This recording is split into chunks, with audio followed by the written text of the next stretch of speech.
신나는 리듬과 함께 신율의 뉴스 정면 승부 3부 시작합니다. 프로그램 개편 이후에 3부에서 매번 선보이는 코너죠. 바로 정면 브리핑인데요. 오늘도 김영민 아나운서 함께하겠습니다. 안녕하세요. 안녕하세요. 이 노래 좋은 것 같아요. 좋죠? 네, 저도 좋아요. 근데 있잖아요. 나 큰일이야. 왜요? 개편이 되면은 이 새로운 이 꼭지의 이름을 딱 해야 되는데 맨날 정면 멈칫하다 브리핑 맨날 이러니까 이게 참 정면 멈칫 브리핑으로 하는 거 어때요? 그래야 돼. 그것도 괜찮아요. 네. 근데 가을에 건강 조심하세요. 요새 일교차 장난 아니야. 그러니까요. 예. 요새 진짜 감기 걸리는 분들 많으실 것 같아요. 엄청 많죠. 조심하셔야 되고 특히 이제 코로나가 이제 본격적으로 유행할 가능성을 배제할 수가 없어요. 네, 맞습니다. 날씨가 추워지면. 그래서 여러분들 되도록이면 지하철 타실 때 마스크 쓰시는데 제가 요새 전 일이 바쁘면 지하철 타고 다니거든요. 네네. 근데 지하철 타는데 마스크 쓰는 저밖에 없어요. 진짜요? 네. 근데 마스크를 좀 많이 착용하시는 게 본인의 건강을 위해서 좋을 것 같아요. 손도 잘 씻으면 좋고요. 그건 기본이죠. 네, 그럼요. 예. 자, 오늘 어떤 얘기를 시작할까요? 네. 지금 미 대선이 얼마 남지 않아서 이 소식 먼저 전해. 대선이 한 달 남았을 거예요, 이제? 한 달 안 남았나요? 한 달 남짓? 한 달 정도 될 거예요. 일 거예요. 네. 그런 상황에서 지금 도널드 트럼프 공화당 후보가 총격을 맞았던 이 펜실베니아주 버틀러를 다시 찾았습니다. 여기에서 유세에 나섰는데요. 지금 미 대선 국면이 카멀라 해리스 부통령, 도널드 트럼프 전 대통령 이 두 후보가 여론조사상으로 봤을 때 초박빙 상황인 것으로 조사가 되고 있어서 이 트럼프 전 대통령이 조금 역사적 이라고 할 수 있을까요? 굉장히 큰 이슈가 있었던 지역을 다시 한번 방문해서 유세를 하면서 자신의 건재함을 과시하려는 시도가 아니었을까 싶습니다. 여기에 또 이 펜실베니아주는 총 19명의 선거인단이 걸려 있고 민주당, 공화당 두 후보의 정말 명운을 좌우할 만한 승부처로 평가받고 있기도 하거든요. 여기에서 트럼프 후보는 12주 전 우리 모두가 미국을 위해서 총을 맞았다라면서 나는 여러분을 위한 싸움을 멈추지 않을 것이다. 이런 연설을 했습니다. 이게 미국이 정치적 양극화는 이론적으로 따지면 우리보다 조금 더 심해요. 네. 근데 정서적 양극화는 우리가 더 심한데 중요한 건 정치적 양극화가 심한 국가에서 중도층이라고 불리우는 사람들이 이 투표를 안 하면 안 했지 이게 투표장에 나갈 확률이 이렇게 높지가 않아요. 그렇다면 이게 막상막하 다시 말해서 박빙의 승부라고 얘기했을 때에는 소위 말하는 중도층들 각 지지층들이 얼만큼 투표장으로 몰고 가느냐 이게 굉장히 중요하거든요. 네. 그런데 그거에 신경을 지금 많이 써야 될 것 같아요. 그런 차원에서 일론 머스크 같이 아주 유명한 CEO 이런 분들도 이제 선거운동에 모시고 이러는 거 아니겠어요? 여기도 일론 머스크가 갔다 그러더라고요. 네, 맞습니다. 이번에 이 펜실베니아주 버틀러에서 한 트럼프 후보의 연설에 일론 머스크 테슬라 CEO가 또 찬조 연설에 나서서 굉장히 화제가 됐습니다. 함께 또 연단에 올랐는데요. 이 머스크의 패션이 또 화제가 됐습니다. 티셔츠에는 화성 점령이라고 적혀 있었고 또 모자를 쓰고 있었는데 모자에는 이 트럼프를 상징하는 문구, 마가죠. Make America Great Again이라는 그 문구가 들어있는 모자를 쓰고 등장을 했습니다. 두 팔을 막 위로 들어 올리면서 방방 뛰어서 이렇게 분위기를 업시키는 그런 모습을 보이기도 했고요. 이제 머스크는 헌법과 미국 민주주의를 수호하기 위해서는 트럼프가 승리해야 한다. 이렇게 주장을 했습니다. 최근에 트럼프 전 대통령을 머스크가 공개적으로 지지를 해왔는데 이렇게 유세 현장에서 직접 연설회까지 나선 것은 이번이 처음입니다. 무슨 커미티 위원장도 할까요? 아마 제 기억으로. 그렇군요. 근데 어쨌든 제가 조금 놀란 게 뭐냐면 공화당 지지자들 있잖아요. 네. 공화당 지지자들이 공화당을 지지하는 이유는 여러 가지가 있을 수 있어요. 근데 그중에서 가장 중요한 부분 중에 하나가 낙태 문제거든요. 그러니까 민주당은 낙태권에 대해서 굉장히 좀 관용적인 태도를 보이는 반면에 공화당은 그렇지 않았는데 이번에는 뭐 급해서 그런지 뭔지 모르겠습니다만 낙태권에 대해서 멜라니아 여사까지 나서가지고 좀 굉장히 긍정적인 시그널을 보내고 있는 것 같죠? 네, 맞습니다. 중도층 포섭으로도 뭐 볼 수 있는 거예요? 중도층이라기 그렇죠. 이게 그러니까 상대방의 지층을 끌어온다라는 그런 전략을 지금 그러니까 이게 두 가지예요. 트럼프의 전략을 보면 중도층이나 상대방 지지층에 별 관심이 없어요. 아. 하지만 멜라니아 여사가 나타나면서 이제 그쪽 멜라니아 여사가 이제 대신해가지고 그런 역할을 하는 것 같지 않나 이런 생각을 좀 하죠. 네, 맞습니다. 이 소식 전해드리면 이 트럼프 전 대통령의 부인인 멜라니아 여사는 이 여성의 낙태권을 지지한다는 입장을 계속해서 표명하고 있습니다. 현지 시간 6일 폭스뉴스와 인터뷰를 했는데 내 몸에 대한 결정은 나 자신이 내려야 하고 정부는 개인의 문제에 개입하면 안 된다. 낙태는 개인의 자유의지에 맡겨야 한다는 입장을 밝혔고요. 그에 앞서서 또 멜라니아 여사가 최근에 회고록을 발간했는데 여기에도 여성의 임신은 정부의 압력이나 개입으로부터 자유로워야 한다. 이런 입장을 밝힌 바 있습니다. 멜라니아 여사는 이 낙태권 옹호는 자신의 오랜 소신이고 트럼프 전 대통령도 이를 존중하고 있다라고 이야기를 했습니다. 하지만 남편은 다른 신념을 가지고 있고 그 신념에 따라 행동한다. 이렇게 덧붙였습니다. 이 얘기는 뭐냐면 기존에 있어서의 공화당 지지층이 떨어져 나가는 것을 이제 막고 그러니까 이 묶어두는 거죠. 그리고 이제 본인은 조금 더 유연한 모습을 보이면서 이제 그렇지 않은 쪽을 좀 끌어들이는 이중적 전략이라고 볼 수 있는 부분이 이런 부분인 것 같아요. 네. 근데 절대 일어나서는 안 되는 일이 발생을 했습니다. 문재인 전 대통령의 딸이죠. 문다혜 씨가 음주운전을 했는데 이거 보셨어요? 이 동영상? 지금 CCTV 뭐 영상? 언론을 통해서 많이 나오고 뉴스에 있죠. 나오는데 뭐 몸도 제대로 못 가는 거 비틀비틀하면서 자동차에 탔는데 이 문제가 참 좀 그래요. 시기적으로 보나 모든 게. 네. 문재인 전 대통령의 딸 다혜 씨가 지난 토요일에 서울 용산구 이태원의 한 도로에서 면허 취소 수준의 만취 상태로 운전을 하다가 사고를 내서 경찰에 입건이 됐습니다.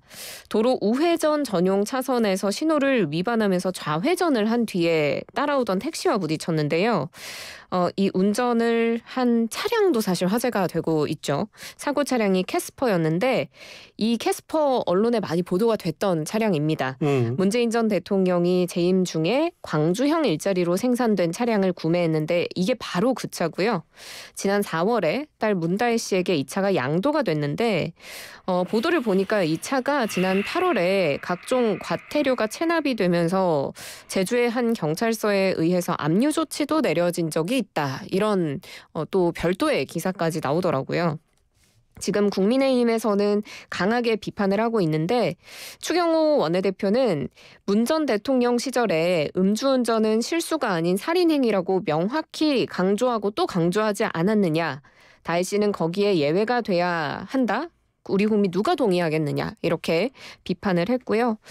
최서원 씨 딸 정유라 씨도 갑자기 목소리를 냈습니다.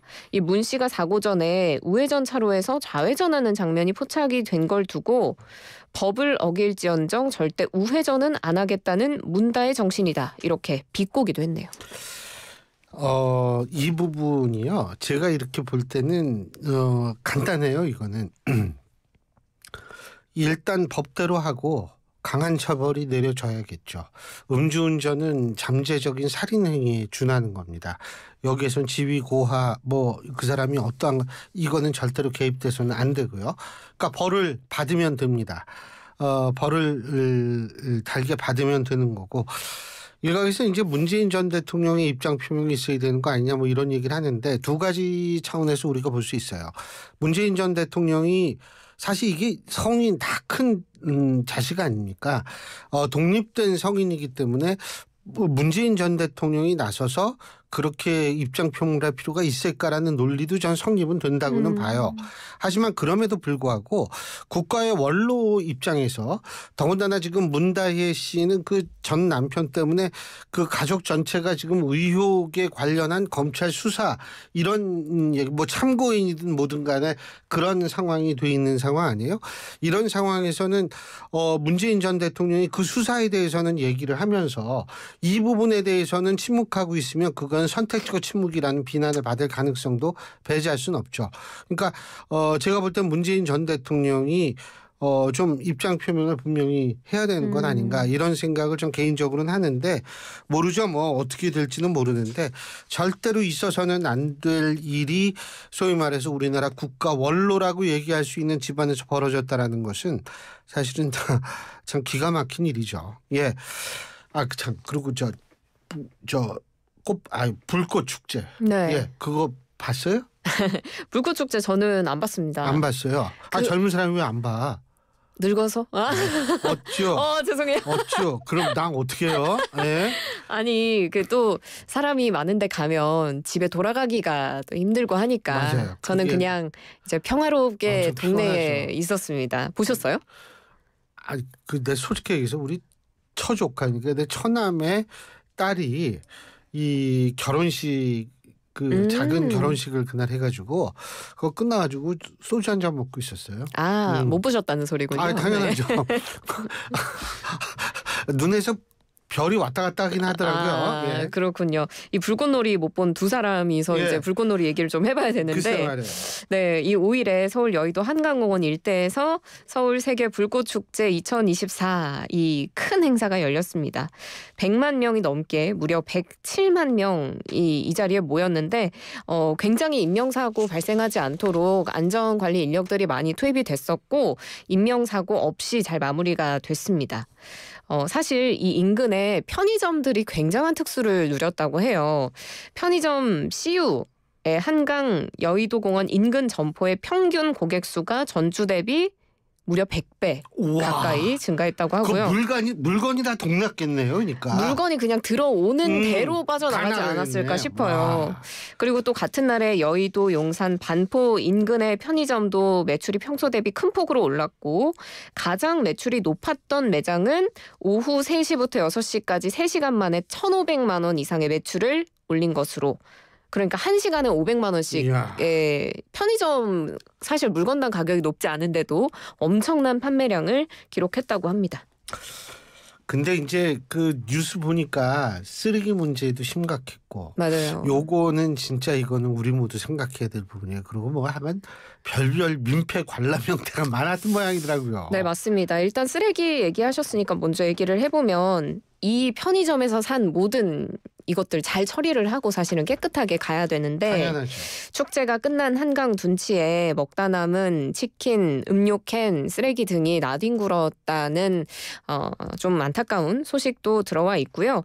그리고 이 불꽃놀이를 사실 좀 좋은 곳에서 보기 위해서 명당 자리가 어딘지 찾자 하다 보니까 사람들이 여의도 인근에 사람들이 진짜 거주하고 있는 아파트에 가서 거기에서 이제 불꽃놀이를 관람해서 민폐 관람이다라는 이야기가 있습니다. 그 공동 주거시설 침입죄 뭐 이런 거 없나? 잘 모르겠어요. 예, 그거 모르죠. 나도 모르니까. 네. 모르는 사람들끼리 안 본 사람들. 그러네요. 이 여의도의 그 아파트에 사는 주민들이 이제 온라인에 글을 올렸는데 집 현관 앞에 전혀 모르는 뭐 커플 사람들이 와서 뭐 심지어 의자도 이렇게 세팅해 놓고 아니면 와인도 한 잔 들고 우리 집 앞에서 불꽃놀이를 감상을 하더라. 이럴 수가 있느냐? 뭐 이런 무개념 관람에 대한 성토글이 이어졌습니다. 그거 알아요? 일부 아주 극소수 몇 분인데 그 한강에 뗏목 띄워가지고 네? 그렇죠. 그렇게 해가지고서 했다가 걸렸어요. 그래서 한강 경찰대로 인계가 됐는데 그분들은 이제 사진을 찍기 위해서 뗏목을 띄웠다는 건데 그것도 굉장히 위험한 일이죠. 맞습니다. 그래서 경찰이 출동해가지고 이제 이분들을 무사히 데려왔던 모양인데 근데 법조계가 주거 침입은 일상생활 방해 여부가 중요하다고 하는데 일상생활이 분명히 침해가 됐다면 이런 일을 하신 분들이 조금 좀 조마조마할 필요는 있을 것 같아요. 아유 그냥 근데 뭐 하여간 뭐 열심히 보겠다는 의지는 제가 충분히 한데 그거 사람이 너무 많아가지고 이제 그니까 나는 이제 늙어가지고 그렇지만 뭐 젊은 사람들은 좀 다르게 생각할 수 있지만 뭐 어쨌든 좀 쓰레기 좀 잘 치우고 그럼요. 남한테 피해 안 주는 그런 쪽으로 좀 했으면 좋겠어요. 예, 오늘 수고하셨습니다. 고맙습니다. 고맙습니다. 예, 지금까지 김영민 아나운서였습니다. 골프용품 사이트는 딜